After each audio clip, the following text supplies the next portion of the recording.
Hello, friends. Welcome to movie 23 of Disney Plus movie reviews. I am talking about The Little Mermaid. What? That's not next in alphabetical order, said Daniel. And he's right.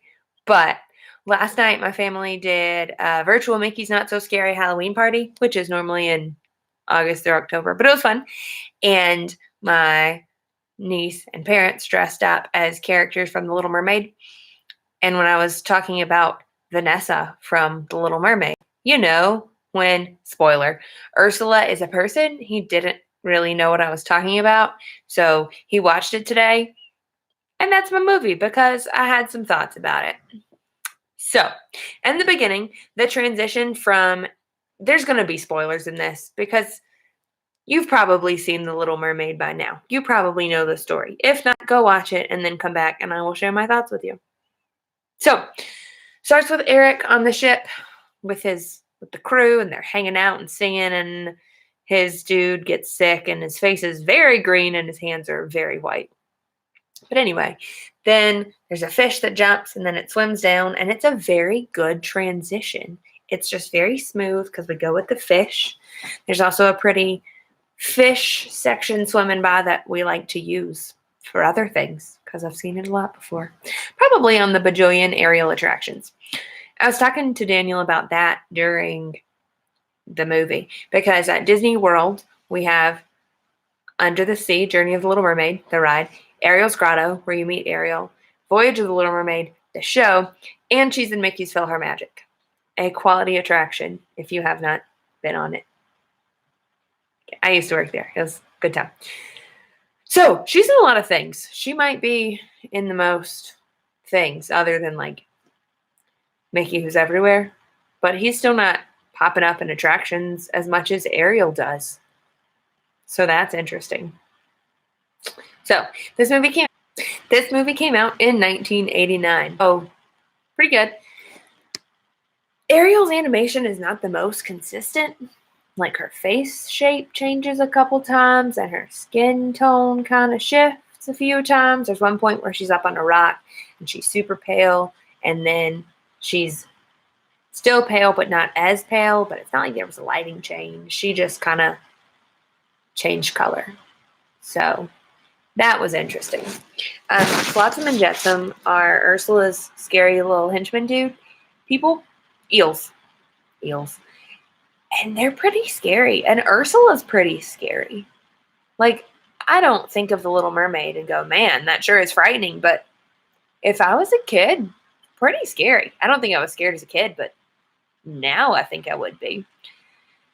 And near the end, in the end section, they get zapped and they die. And pieces of them fall down and Ursula catches them. And that's pretty graphic for a kid's movie. It was a lot. I did not remember that. What else? King Triton's handling of his daughters is a little flawed.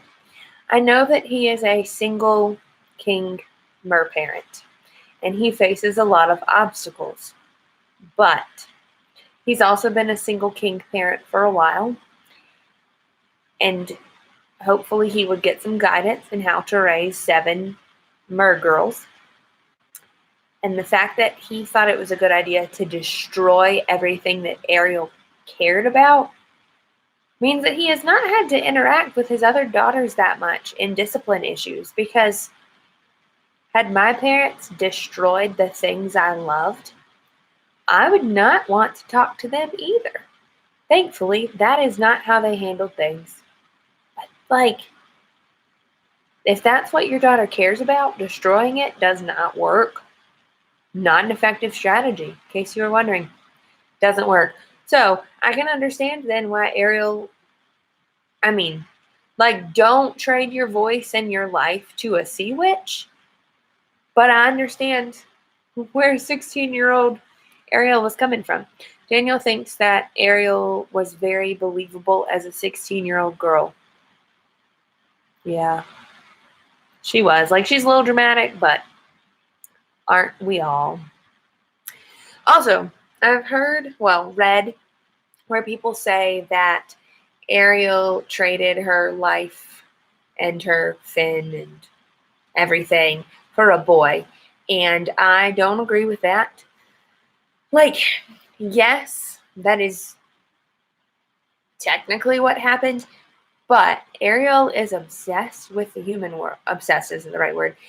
Ariel loves the human world. That's the thing that she cares about. And she had the chance through this boy, the pinnacle of humanness, to get to experience that life. So, like, yeah, she's going to do that. Also, she's a 16-year-old who hasn't really, it seems, had guidance on how to maybe process emotions. So, yeah, like, I think it would have maybe been a good idea for Triton to have talked to her about, yeah, you can love this, but maybe don't give your life up for it. Also, Ursula is scary. She has those two henchmen, Flotsam and Jetsam, and she also has like a field of mer people, shriveled up mer people worm things. You see them if you go on the ride at Disney, because it's like all these curly Q things coming down, and you're like, roots, but they're not. They're mermaid tails. And you can see that at the end of the movie when, more spoilers, Ursula, I mean, this is all spoilers though, when Ursula dies and they go from these little shriveled guys and then a bunch of mermaids are swimming out because they're free. But that is terrifying that she's just going around turning mer people into merworms. That's what I'm going to go with. Little shriveled up merworms that are still kind of like they're alive. It's just like she kind of dehydrated them even though they're in the ocean. So not quite dehydration, but that's what I got. If you have a better word for it, feel free to let me know. So when we talk about the scariest villain, we never really bring up Ursula. People are like, yeah, body positivity, Ursula. And yeah, good for her. But she's terrifying. She died, so we don't have to worry about that because Eric impaled her, which I will come back to. But she's scary. Like, she is just shriveling people up. Mermaids up. Mermen up. A lot of them. She's shriveling them all up. That's not a regular thing. Like, Maleficent didn't even do that. She put the whole kingdom under a spell, but she didn't shrivel them up for them to be there and awake and suffering. They were asleep, which is partly the fairies doing, but that's not the movie I'm talking about right now. But she is the villain that people like to be like, oh, she's so big and bad. Ursula's big and bad. Don't like her. So Eric impales her with the ship, even though he was supposed to be marrying her as Vanessa the human. I love Vanessa the human because she has dark hair like me and she wore purple. So I like her, but she's bad. So I don't like actually love her. But my sister, hi sister, and I were Vanessa and Ariel at Mickey's Not So Scary Halloween party one year. And that was a fun time. I wore that skirt last night when I was Mal from Descendants and Daniel was Prince Ben. Anyway, Eric impales her with the ship. And I am curious as to how the ship moved fast enough for Ursula to not either be pushed back by it, because it was just like stab and it went through all the way through her, instead of like just poking her back or like, I don't know, her moving or doing something. He just rams and it goes through her. And she goes like that. And then she's dead. What a time. What a movie. Maybe King Triton made the ocean move. Can he do that? Maybe. He can do all sorts of things. Man's got a lot of power with the trident and the magic. Sounds pretty. Flounder is a good friend. We like him. Flounder seems like a guppy in that he seems like a child. Not that he's immature, because she's like, don't be a guppy. And he's like, I'm not. But he seems like a little kid. Because she's 16. But he seems a little younger. So I think it's fine if he's scared of like the shark at the beginning. Or that a shark will be there, because they're in a sketchy looking place. Also, this is a sad thing, so sister, maybe don't point this part out to her.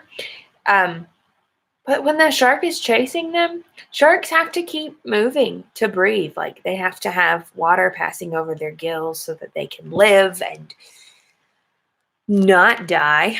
And when the shark is chasing them, it ends up getting caught in what I think is the top part of an anchor, but I'm not really sure. It's the metal pole in the circle, and its face goes through it. So it's like in there. And the shark's nose gets stuck in there and he can't get out. So does that shark die? I don't think that's what they were like trying to portray, but that's kind of what it looked like. And the shark just wanted to eat, to live. So that was sad. I don't think that Sebastian should have been put in charge of Ariel, because he's a crab and he can't really stop her from doing things. So, like, that might not have been our best plan, I don't think, to put a crab in charge of her, as she can swim away. But Triton did it. So that was fun. Scuttle is fine. He's a little not as obnoxious as I thought he would be, actually. But the fact that he is like pretending to know this stuff, I wonder why he's doing that. If he just wants friends, because Ariel would be his friend anyway, even if he didn't know stuff, or if he really thinks he knows stuff. That's not a question I'll probably ever get answered, but I am curious about it. I also feel a little sad for Ariel's sisters, because they're, it seems like, just trying to be great daughters, great royalty, and Ariel's not on board, and she's the youngest. She gets to go off and have her own life, and they are performing, being directed by Sebastian, the crab. And she's like supposed to be the best singer, so that stinks for the other ones. Eric is cool. Max is cool. I like Max. He looks very fluffy, and I want to give him a hug. Daniel pointed out that they got their money out of Beauty and the Beast, and I was like, what? Cool, okay. But when the chef is chasing around Sebastian in the kitchen and he's singing, the music sounds like Be Our Guest. His words, his tune doesn't exactly go with Be Our Guest, but the music does, and he kind of goes with the music. So that was cool. So next time you watch it, listen to that, or just look up that song on YouTube, because you're already here. But that was pretty cool. So overall, I liked it. I am not going to give it a rating, because I don't feel like I would give it a fair rating, because, well, I don't know.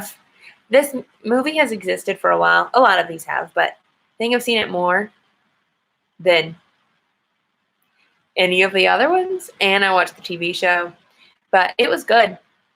My main animation of Ariel, or rather inconsistent animation, and also it's darker than I thought it would be.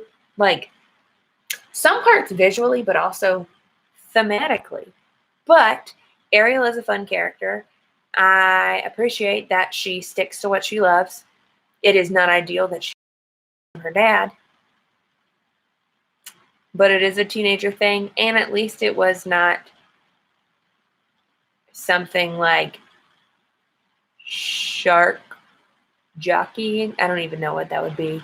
Shark racing, betting on sharks, something with sharks. That sounds dangerous. And it worked out. They got 2 more movies, so clearly she keeps going and succeeding. So that was movie 23 of Disney Plus movie reviews. Thank you for listening. I will see you later. Bye.